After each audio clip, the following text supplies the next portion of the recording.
Hey, here we go. Good afternoon, everybody. Welcome to today's In Her Financial Shoes podcast live stream. And today I'm interviewing one of the incredible entrepreneurs that is in a mastermind that I'm part of called The Collective. We're all supposed to be going out to like Necker Island in September. I still don't know if we're actually going to make it this year. But either way, one of the topics that I really wanted to get kind of into the midst of today is really about when we're growing wealth, what happens with our beliefs around money, like what new level, new devil, like every time we bring more wealth in, it can be really uncomfortable and it can bring up new like money beliefs or money gremlins.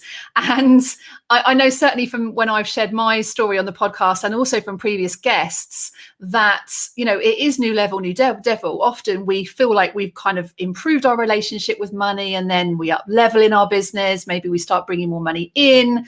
Maybe we're triggered by something that's been going on around us. Like I know this week for sure, where we've been supporting Lisa Johnson, who we had on the podcast a few weeks ago, she made £1 million in her business in less than an hour. And I saw so much reaction to that in the social media world. And it was really interesting to kind of notice what was going on for us when we see other people being successful. We see other people bringing in money and, those little gremlins might come up that, oh, well, if she's making all that money, it's not possible for me. Or, well, she's obviously had to work really hard to make that money. And I'll admit myself, I remember going to bed that first evening and I was like, wow, like all these gremlins were coming up for me as well. And I was thinking, this is really interesting. So I want to dive into this subject of, what happens as we're starting to grow our wealth? How do our money blocks maybe change? What does the journey look like to go from maybe earning a few thousand a month to millions? And so the guest I have to introduce you today is the lovely Joy Bufalini. I'm just going to bring her on screen now for those of you watching live. Hey, Joy. Hi, thanks for having me on, Catherine. Oh, you're so welcome. And Joy is joining us from the US. And Joy has been in the coaching profession for like over 10 years. And she has grown a hugely successful business from a methodology that she's created that's called, she's the creator of Simplify to Multiply. And I just love the whole name, Joy, because for me, like everything in my business recently has been about simplification, like simplifying things. So I'm just really excited to hear what you have to share with our audience today, Joy. So welcome to the podcast. Thank you so much. I'm excited to talk about and happy to share about to inspire others my money journey, because it's been quite a journey. Yeah, thank you so much. It is. There's a lot of micro steps, that you take. And, I think there's a lot of people that, both from listening to your podcast and even from this episode, I hope will be inspired to take that next little step and to notice what beliefs are stopping them from taking that next little step. Because for me and my money story, it was a lot of belief blocks that I did not even recognize that took me from being, unfortunately, almost embarrassing to say, $70K in debt. And this wasn't just business debt. This was, life stuff. And we have a special needs child. And I had just threw money at things, extra things for her and hadn't really paid attention. And I sort of got myself into I'm using credit cards and I'm not paying them off. And I got into a hamster wheel of money blocks. Okay, maybe there's some, and I learned about law of attraction. I thought maybe there's some magical way to manifest money, and I really wasn't grounded in reality of owning it, and I really lost it. I really never had a strong connection with it, but I had to rebuild a relationship so that I could grow in my business. And it wasn't just about business, just for me as a person to really be in full, in my financial shoes, right? In my own shoes, like the name of your podcast is. Yeah. Well, first of all, thank you for being so honest about that. And I hear even now, you're saying, it's a little bit embarrassing to share that. A huge part, I think, of our relationship with money is about that healing process. It's about being able to step into our power of actually, this is what happened. This is the reason why. And I'd love to maybe dip into some of that with you, Sure. Joy, because I think Yeah. that often in business as well, we see all the glory. We see like all the, this is so amazing. This is how I built my business. This is how much money I'm making. But there are, there are lots of challenges along the Yeah. way. Yeah. And I'd be really curious to kind of explore some of those today with you, Joy, to really Absolutely. inspire other people who may be at, an earlier stage. So Yeah. before we do that then, Joy, talk us through, in the current, like present moment, what do you do and how do you help people to grow their businesses? Yeah, thanks for asking. So I help women who are established as entrepreneurs already, and I work with women at a couple different stages of business using my simplified and multiplied method, and helping them to grow and scale by just focusing on the things that give them the most ROI. And there's so many things you could be doing to grow your business, right? There's so many things that are out there, so many things it seems like you need to learn, but you really don't need to do all the things that you think you need to do. And so I'm all about helping women to simplify and to focus and to fine tune and to scale the simplest, clearest path forward. Here's the thing too, because this was something I noticed about myself, and this is how I ended up with simplified and multiply being my thing. One, I was using doing all the things sort of as my excuse. I'm busy, busy, busy. I'm doing all the things, and I'm not making money. What's wrong? And I was focused on a lot of scattered things, and it was almost my way of self-sabotaging of being so busy all the time and not really doing the work, owning my money, paying attention to my money, doing things that would actually make me more money. It was like this cycle I got into of so much busyness. The other thing was, because I have twins. One of them has significant special needs, and I have another child as well. They're a bit older now, becoming young adults now. But back then, 10 years ago, they needed a lot of my attention, and my daughter had a lot of extra things. If I was going to grow and start making some serious money, I did not have time, the bandwidth to work 60 hours a week. I could not create a business model that would not support my lifestyle. And I followed a lot of gurus and tried a lot of things. And I thought, this is too much work. This is not sustainable. So, my husband remembers, and there's a lot of backstory even before we got to, this is 5 years ago, 2016. There's a lot of backstory, money story we can go into even before I got to this point, where I threw a pillow across the room to my husband. We were having this conversation. I'm like, I'm really going to do it this time. I'm going to make 6 figures in a year. He was like, okay, because I kind of went into business like as more passion. I started out as a life coach and then moved into supporting entrepreneurs. But I started as passion. All the things I'd learned from my own personal growth. I worked with a life coach after, therapist and then a life coach after a lot of trauma with my daughter and a lot of personal growth. I want to help people. I was a former math teacher for middle school. I did that for 4 years before I had kids, and I loved teaching and helping people. So I came into coaching not really to make money, even though we needed to be making more money. It was more passion. So I stayed like almost 6 years without, making more than like $1,000 a month, if that. But I had this moment, I call it a line in the sand moment. Brian calls it a pillow moment, where I threw the pillow across the room, said an expletive, and said, I'm doing this. And I went to my office, I took out a sheet of paper, and I wrote 1, 2, 3, 4. I'm just going to focus on these 4 things. That's all.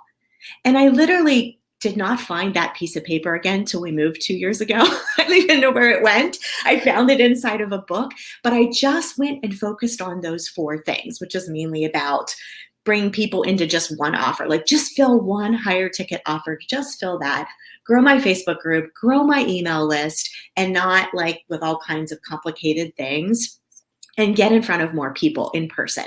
Because I knew like I needed to own myself and who I was in person more. And that made a difference for me too. And I just focused on those 4 things. And I did make 6 figures the next year. And I stayed focused just on really offers, messaging, sales process. That's what I teach my clients. Just focus on mastering those 3 things. And, I've doubled every year since then. So it's like, wait, this is important to take note of. But I could not have done that, this simplification and honestly really staying focused and growing without owning this money piece first, without really drawing a line in the sand and say, no more. I'm not going to tolerate this debt, this stress around money. I have a gold mine of opportunity here in my business to make money, and I'm not using it. I'm sabotaging it. So changing that made a big difference. And how did you do that then? So how did you decide in that moment that, right, I'm just going to put my blinkers on, focus on these 4 things, Yes, and focus on stopping sabotaging because of your relationship with money? Like, what did you do? What were the steps that you took? Great question. Well, there were a couple like people I was following or programs I was in that were just teaching. And I just said, you know what? I don't care if I paid for them or not. I'm done with them. So I actually got in my own lane and tapped in internally instead of listening to the outside voices. Like I unsubscribed to a lot of things, Facebook, some Facebook groups and things like that. Just not going to pay attention to all the noise out there and really tap in internally. But what else I did, and this was sort of a co-creative effort. I'm thankful that Brian was on board with me for shifting this, but not everybody has that. But you can have a buddy, a business buddy to do this with. Is we met every Sunday morning at 10:30 a.m. and we opened our accounts and we looked at what was due and we put all of our credit cards in a spreadsheet. And it was like we had to do it together first to kind of just get me to the table. We had plenty of arguments. Literally as granular as what bills need to be paid, how much money's in the account, the timing of paying bills, and just like, okay, what credit cards are we going to pay off first? What's my income goals? How am I going to get there? Of whiteboarding. Like I just had to really take the time and feel all the uncomfortable feelings, because there was some uncomfortable feelings of like, why have I ignored this? Why have I not owned this? Why don't I believe in myself? And I think the years of being a special needs mom, I had lost a bit of my identity. I was a very confident, awesome teacher. And just 10 years of being at home and a lot of surgeries and life and death situations that we had with her, I lost a little bit of just my confidence in who am I? And then getting online as an entrepreneur, it's like, this is a whole new world.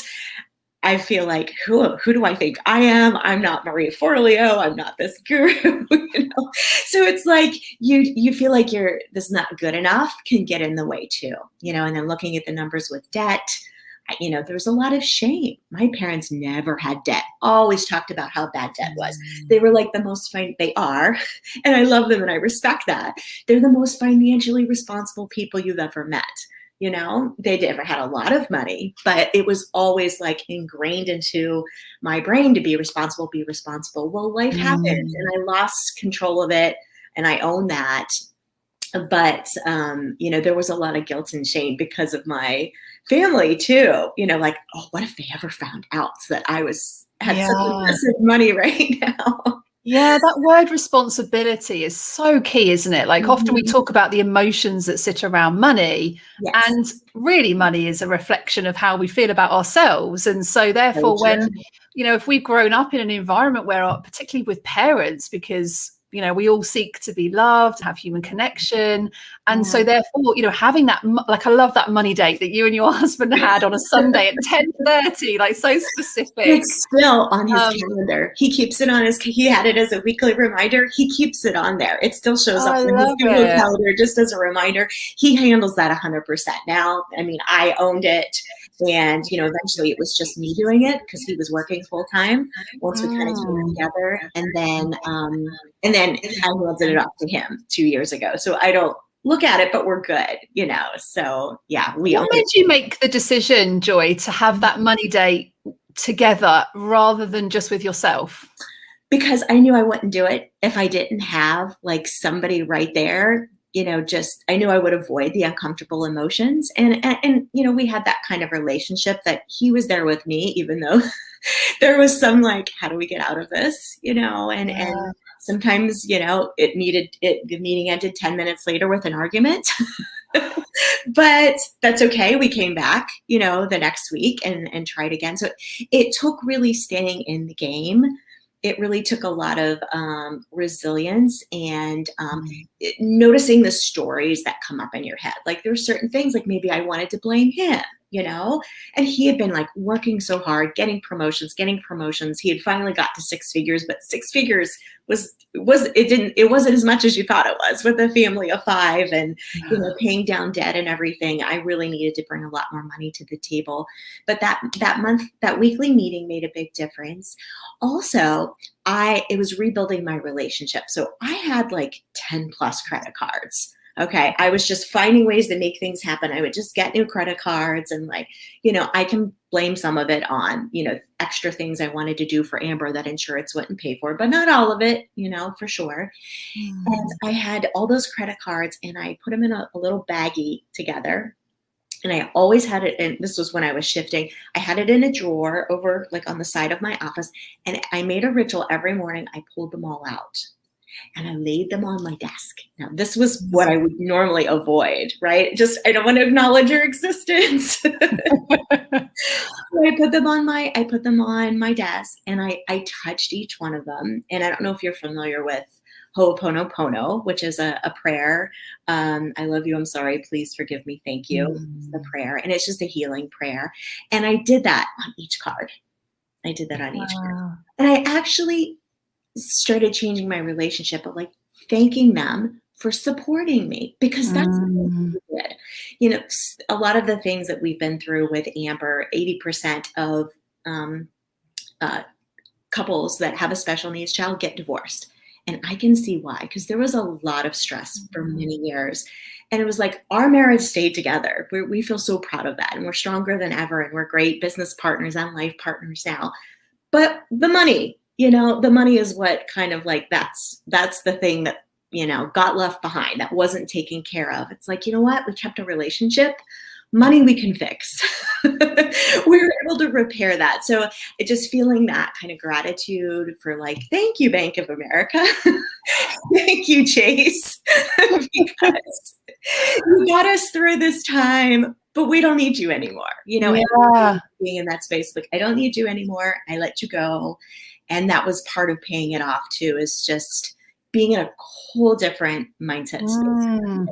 And that's a whole different mindset, isn't it? Of stepping into that space of gratitude, and out of a place of not enoughness or scarcity or just resentment or self-judgment or guilt or shame. Like one is disempowering and one is empowering, that stepping into gratitude is so empowering. And for those of you that haven't heard of it's Hawaiian, isn't it? It's a Hawaiian prayer. Yes. It's hard to spell, but it's called Ho'oponopono. So it's like Ho**Oponopono. So if you type in Hawaiian prayer in Google, you'll probably find it. I've come across this work actually in a community that I was in last year, the One of Many community, and one of the trainers in there, or one of the coaches in there, actually does this as part of her business. Just remind us, Joy, for those of people who didn't catch that bit, what's the prayer that you said to heal that with yourself? I've heard 2 different variations of it, but it's the same phrases. So it's, I love you. I'm sorry. Please forgive me. Thank you. So it's healing both sides of the equation. You're saying it sort of globally for every party involved in this situation. And it's just a really healing, grounding prayer, without a doubt. And so having that daily practice, and another thing I did during that time, in addition to those Sunday meetings, I checked our bank accounts every day. So that was just me. Every day I logged in and looked at it, right? So again, just building that relationship and that safety, and like, I'm okay. Yep. That's how much is in there. I'm okay. I'm safe. And not being in avoidance or denial. And I want to say to those of you who like, either you're not making as much money as you want to be making in your business right now, or you feel like financially you're struggling right now, I have to look back on myself with compassion, my 2014, 2015 self, and say, I was doing the best I could. Yes, I was sabotaging, but nobody's perfect. We all have areas of where we feel not enoughness, or I've been through a lot of trauma. Like I didn't realize how much I had been through with my daughter almost dying multiple times. Like, well, I'm right there with the brain bleeds and things that she had. So it was like, that was a lot. And, I'm doing the best I can. And I'm a human being who's growing, had so much growth, even in, the 10 years before that. So I think it's important while you're in process, and there's no arriving either, right? There's no arriving. Just because I have $1 million business now doesn't mean I've arrived. There's always more growth. And it's, then it was focused a lot on money. Now it's on other things. So, we're all doing the best we can with where we're at, and to be patient and compassionate with ourselves is really important. Yeah. And thank you for sharing. Like, I just had like tingles down my arm as you were talking there about, your daughter. And I know that for many people listening to the podcast, I've heard many stories from listeners of, of their children being poorly, losing loved ones, losing children, not being able to have children, all these complications in life and traumas in life that can have a huge impact on not just our ability to create wealth, but also our own well-being, which can cause us to sabotage. I mean, I did exactly the same when my son had meningitis as a baby, and I sabotaged and went into debt because it felt safe to be in debt. It felt safe to have no money. And so I kept wanting to return to that cycle.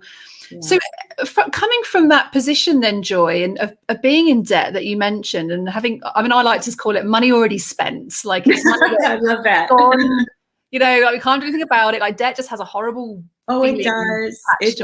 Brian and I have a reframe that we did a couple years ago too. We started calling it our leverage. Here's our leverage chart. Oh, I like that. It's like, that's a lever we pulled that we needed to pull temporarily to help us get from one point to another. It's just, an opportunity. I know, because debt has such a negative energy. Yeah, that reframe of language, like the language that we choose to use with ourselves is so important. So I love that reframe. Thank you for sharing. So going from that position of being in debt, you're now running a £1 million business. How did you grow from like £1,000 a month to a £1 million business? Great question. So it was like, once I got past a certain level of these money sabotages and these money blocks, it just happened. I mean, I don't want to oversimplify it, but it did really happen really easily. So if you say, wow, like that's massive growth in 4 years, it sure is. But there was lots of back end work before I got to that. Some people grow more slowly. And they're doing this money work, and they're doing this mindset work, and they're doing it at the same time. For me, it was like hardly any business growth, treating my business like a hobby, but there was tons of personal growth and mindset work going on during that time that I didn't realize how that would help me to grow so quickly. So it's like I had very few belief blocks. It's like, yep, I'm going to double next year. Yep, 250. Yep, next year 500. Yep. It was just like, it just had that effect. And I think keeping it simple as well really made it feel doable at the same time. So because I have a very low tech business model, so we don't have funnels. We've run a few ads sometimes, not very often. It's very much about just building a community, a Facebook group, building an email list, and just engaging them a lot, and then organically building that with natural connections and things like that.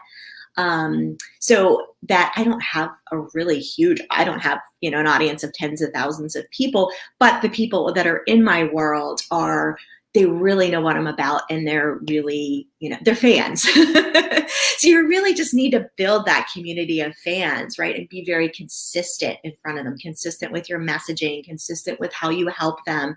Sometimes you almost feel a little bit like you're being repetitive, like, you have to talk about 50 different things and be an expert in 50 different things. Like, you don't. It's about that simplicity and focus, and people really understanding how you can help them get from point A to point B. So that's made a big difference too. So people have been following me for 3 years are still becoming, new clients, so building that community and that consistency has made a big difference. And then that's really interesting to hear, actually, because I think a lot of people overthink like building their audience. And really, for me, it comes down to exactly what you said, Joy, like sharing your story, sharing the journey, talking to them as if they're already there. Like, if you've got somebody who's in a situation of earning 1,000, 2,000 a month and they want to scale, it's talking to them as if they're already in that future state from where they are now, so they can start to visualize and see that possibility. And also you mentioned there about consistency. Yes. So as you were building this community then, Joy, and building your income, and as you say, you had no problem with like setting yourself the next goal. Right. What other challenges or self-limiting beliefs came up for you along the way? Because there must have been a fair few, I imagine. Yeah, definitely. Thinking that one of them was thinking that, I had to have some sort of like big name, like before, you can have a 7-figure business. Like that's for people that have big names and big audiences, it's like, kind of, I think for everyone listening, to ask yourself this question, why not me? Why not me? Right? And you can build what you want to build. There's not a scarcity of people, that to follow you and become your clients in the world, that there's nobody has the one, market on a segment or audience of people, it's like, what do you want? How do you want to serve people? What do you want your message to be? And everybody's going to be different. I mean, I technically fall in the category of business coach, right? There's a ton of people that do that. But I have my own energy and personality and methods. And, all of your listeners, they have their own personality and their own natural gifts that sometimes we can't even recognize.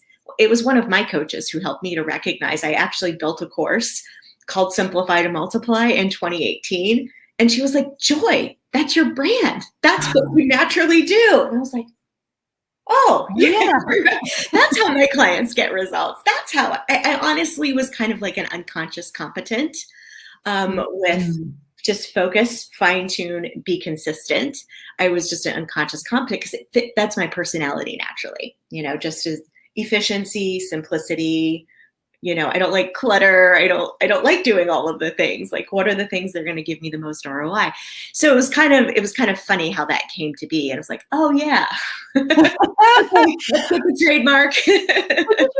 Did you have any times when you were kind of like, right, these are my 4 focuses, but when these other ideas came to you or opportunities, how did you deal with that? How did you stay so focused? Yeah, it was like once I had that first like $250,000 year, I realized like this is working. No to everything else that is not right in this lane of what I'm doing. I could see the scalability. So it was a lot of saying no. This is one of the things, like one of my Simplify to Multiply principles is say no so that you can say yes. In other words, you say no to things that aren't aligned so you can continue saying yes to the things that are aligned.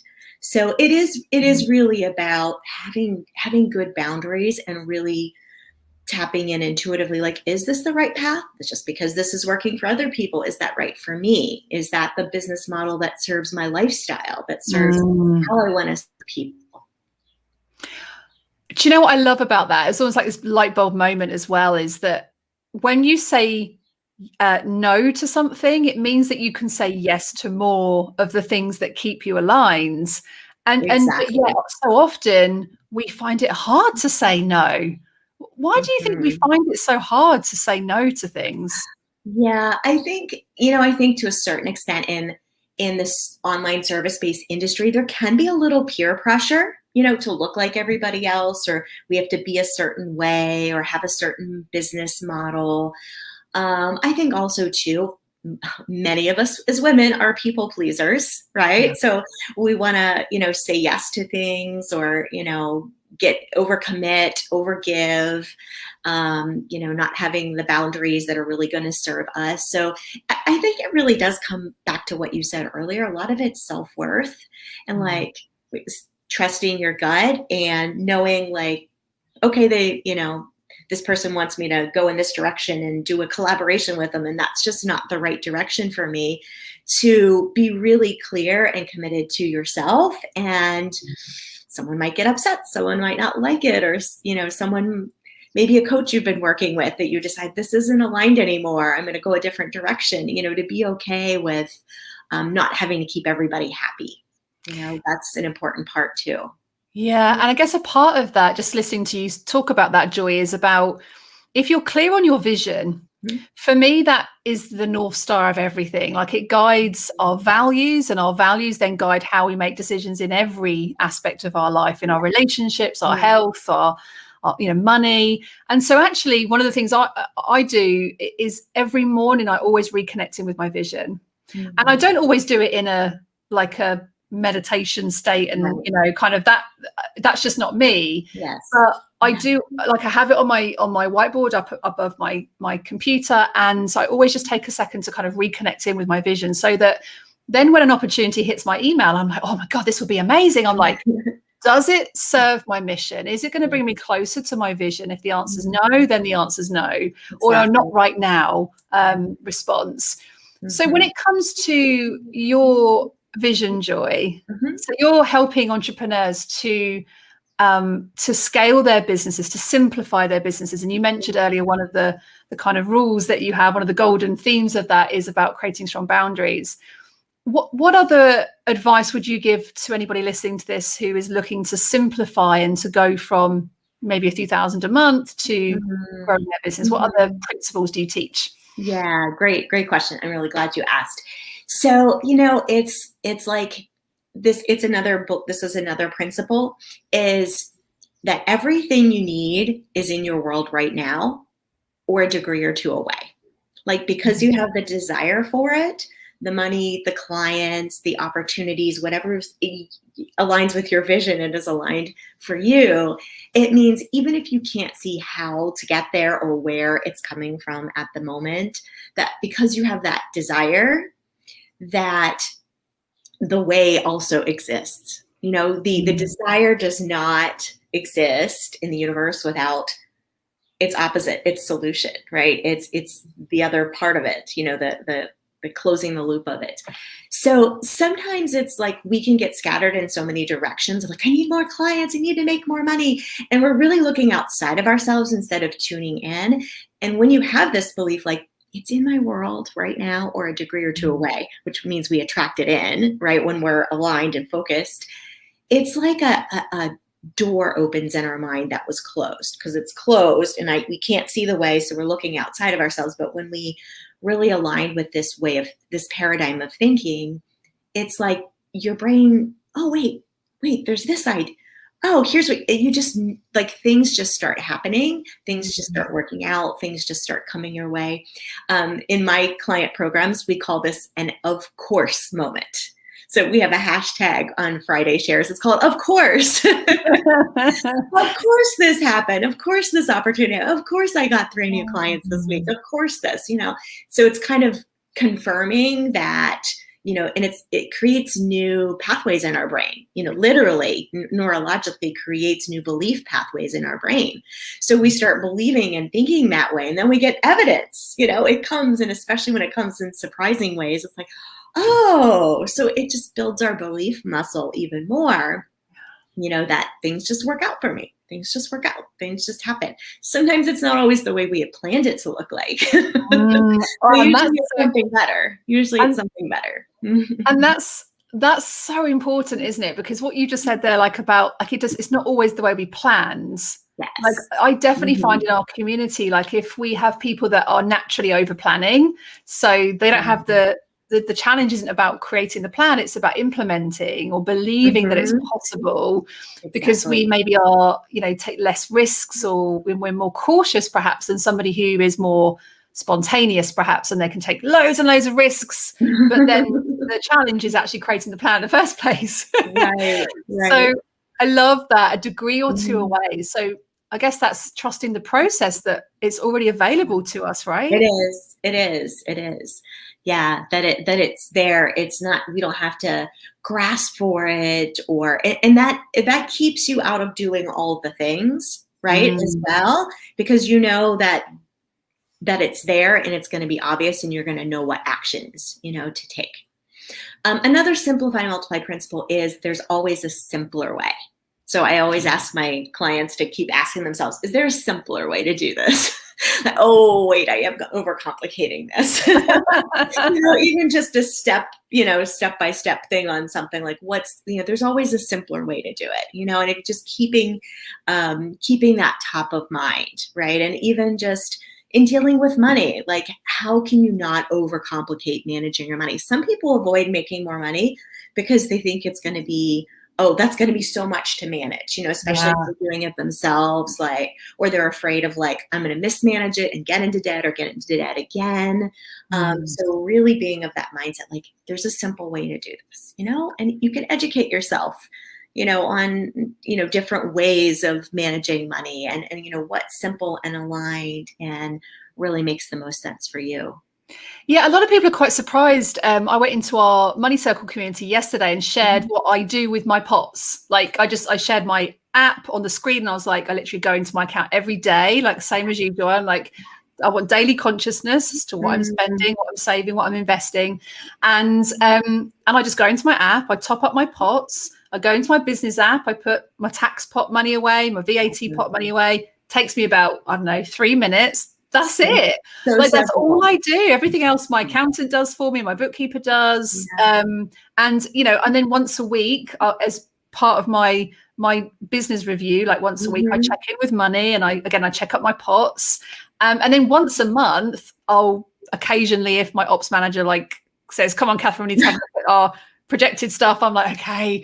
And then once a month, we'll just kind of look at our total outgoings and investments and profit margins and all that kind of stuff. But it is simple. It doesn't have to be complicated. And I think that the financial services industry and what we've grown up around, where money and financial education isn't very good, creates this feeling that it has to be complicated when it really doesn't. Absolutely. Yeah. And I think I love that you educate people, women, especially financially, because I know that was something I was never, as a, the only girl in my family growing up, nobody talked to me about it. I don't know. Yeah. We don't now, you learn as you go, Yeah. It feels uncomfortable to talk about. Absolutely. So if there was one, and this may be a difficult question, but if there was one thing that you could say to anybody who's listening to this, who wants to grow their income, wants to grow their wealth, what would be the one biggest thing that you would say that you've learned through your journey, Joy, that they need to hear today? Action gives you clarity. So small actions give you clarity. I think a lot of people are waiting for and I know I did, kind of waiting for this magical clarity of the whole plan, the whole path to their, the big goals, suddenly just unfolds and you hold back. And sometimes you hold back fear of making a mistake, fear of feeling stupid, fear of getting it wrong, fear of a compound effect of oh, I didn't meet my goal again, there's goal trauma and all of that. But here's the thing is sometimes you can't get clarity on what's next and what's the simple path for you and how to set boundaries unless you're in action. And I don't mean make it happen action.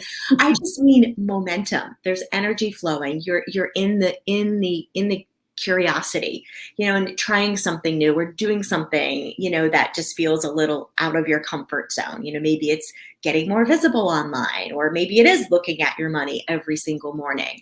What's that micro action that's going to start moving things forward, and really believing everything I need is in my world or a degree or two away. But you have to be in action in order to see that. It doesn't happen in a vacuum. So just staying in those little micro steps, doesn't have to be massive steps.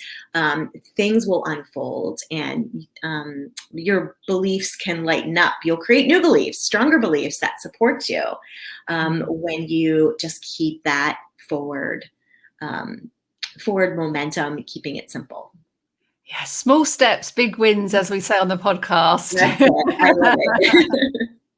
Well, thank you so much for sharing your wisdom today, Joy, and your story, and just being really vulnerable with the journey that you've been through. I know that as some of my audience are commenting right now, like some great nuggets and tips there. So thank you so much for your time. My pleasure. And if anybody wants to connect with you, Joy, where would be the best place for them to come and find you? Yeah, you can come find me in my Facebook group. Which is, look under groups in Facebook, just type in Simplify to Multiply. You'll see it pop up. That's where I share majority of my content, or in the header image in my personal Facebook page. There's an opt-in, and you can start getting my emails and get a freebie as well to stay connected with the simple way to grow and to be able to scale up. Amazing. Well, thank you once again, Joy. Thanks, guys, for listening today. And I'll see you again next Monday on the In Her Financial Shoes. Take care, guys. Thank you.